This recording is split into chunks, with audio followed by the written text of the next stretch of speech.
Assalamualaikum warahmatullahi wabarakatuh.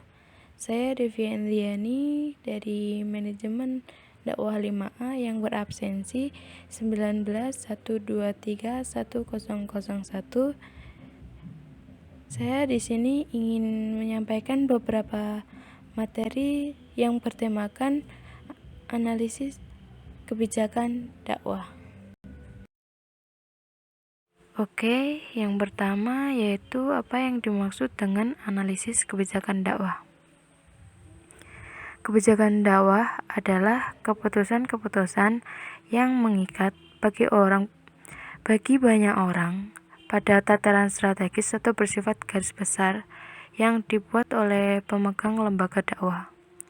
Sebagai keputusan yang mengikat publik, maka kebijakan dakwah haruslah dibuat oleh otoritas dakwah, yakni mereka yang menerima mandat dari lembaga dakwah. Pemutusan kebijakan dakwah ini berdasarkan syariat Islam. Analisis kebijakan dakwah adalah suatu aktivitas yang menyelaraskan permasalahan yang sedang dihadapi, yang kemudian menghasilkan suatu keputusan yang telah disepakati sehingga dapat disebarluaskan dan diperbaiki di masa mendatang. Oke, selanjutnya yaitu apa yang dipelajari dalam menganalisis kebijakan dakwah. Yang pertama yaitu masalah kebijakan. Masalah kebijakan adalah tindakan terwujudnya kebutuhan, nilai, dan peluang yang meskipun sudah diidentifikasi tapi pemecahannya mengharuskan adanya tindakan-tindakan publik. Yang kedua yaitu masa depan kebijakan, yaitu merencanakan dan menetapkan kebijakan sehingga tindakan yang terbaik dapat dipilih di antara berbagai kemungkinan yang ditawarkan oleh masa depan. Yang ketiga yaitu aksi kebijakan. Aksi kebijakan adalah transformasi informasi mengenai kebijakan di masa depan ke dalam informasi mengenai aksi-aksi kebijakan yang akan menghasilkan keluaran yang bernilai. Yang keempat yaitu hasil kebijakan. Hasil kebijakan adalah akibat-akibat yang terjadi dari serangkaian tindakan kebijakan yang telah dilaksanakan. Yang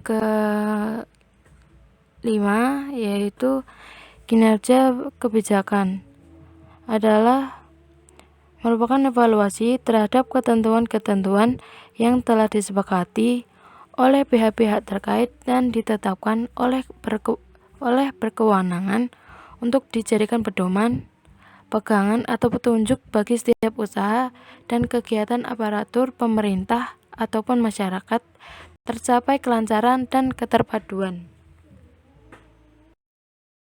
Oke, selanjutnya yaitu mengapa perlu mempelajari analisis kebijakan dakwah, yaitu efektivitas pembuatan kebijakan tergantung pada akses terhadap pengetahuan yang tersedia, komunikasi, dan penggunaan analisis kebijakan.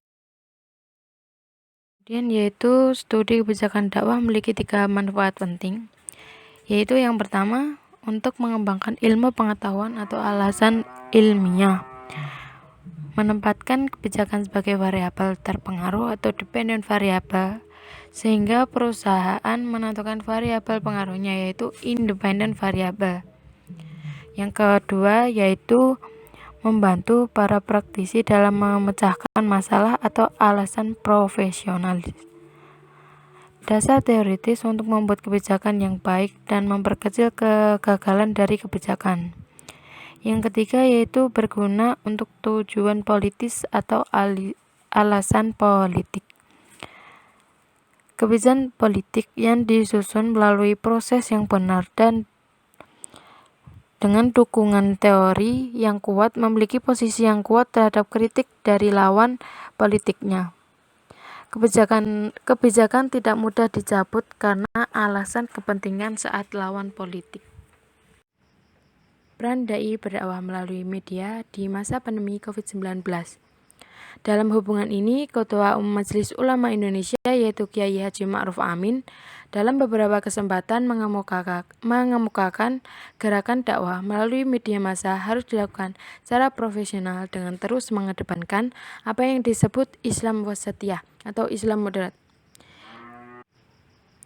Islam wasatiyah adalah keislaman yang mengambil jalan tengah, tawasud, berkeseimbangan atau tawazun, lurus dan tegas, itidal, toleransi atau tasamuf, egaliter atau musawah, mengedepankan musyawarah atau syura, berjiwa reformasi atau islah, mendahulukan yang prioritas atau aulawiyah, dinamis dan inovatif atau tatawur wa ibtikar, dan berkeadaban atau tadabur. Beralihnya cara siaran agama rupanya bukan hanya cocok dengan kesan kekinian, tapi juga membuka segmen baru dakwah, memanfaatkan teknologi untuk berdakwah lantaran sudah menghabiskan diri sebagai influencer dakwah di media sosial. Ketika pandemi virus corona yang membatasi gerak serta berkumpulnya masa dakwah, mereka tak terpengaruh. Perkembangan dakwah via live streaming di media sosial merupakan proses kemajuan syiar dakwah. Sekian dari saya. Apabila ada salah kata maupun kekurangan materi, saya mohon maaf. Billahi taufik wal hidayah wa ridho wal inayah. Wassalamualaikum warahmatullahi wabarakatuh.